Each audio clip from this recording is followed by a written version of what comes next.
nous étions ici au niveau de l'Assemblée nationale où les honorables parlementaires étaient en train d'analyser le projet de loi sur le médicament et l'exercice de la pharmacie.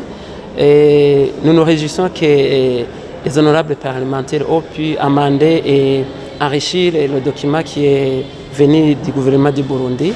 Et comme innovation, c'est que d'abord on avait une loi pharmaceutique qui datait de 1980. Vous comprenez qu'il y a beaucoup d'innovations, que ce soit au niveau de l'Organisation mondiale de la santé, que ce soit au niveau des nouvelles approches au niveau du ministère de la Santé, qui n'étaient pas prises en considération. Mais aussi, il y a d'autres structures de gestion de régulation qui sont incluses dans cette loi, et quitte à ce qu'on puisse réglementer le secteur pharmaceutique pour l'intérêt de la population burundaise. Et l'autre innovation, c'est que le gouvernement du Burundi avait exonéré les médicaments de toute taxe pour réduire le coût d'acquisition au niveau de la population. Alors, le secteur public était régulé, il y avait des plafonds fixés par les textes de réglementation, mais du côté du secteur privé qui appuie le ministère de la Santé, ce n'était pas réglementé.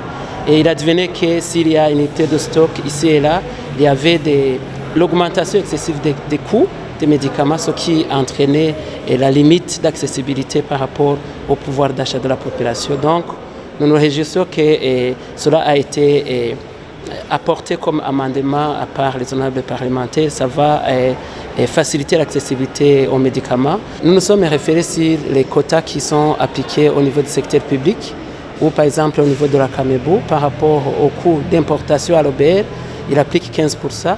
Et nous pensons que le secteur privé, ce qui a été proposé par les honorables parlementaires, c'est d'avoir un bénéfice de 25% pour les grossistes, tandis que les détaillants auront un bénéfice de 15%. Cela va permettre à ce que le secteur privé puisse accompagner, appuyer le gouvernement, sans toutefois exagérer, je dirais, pour l'intérêt de la population.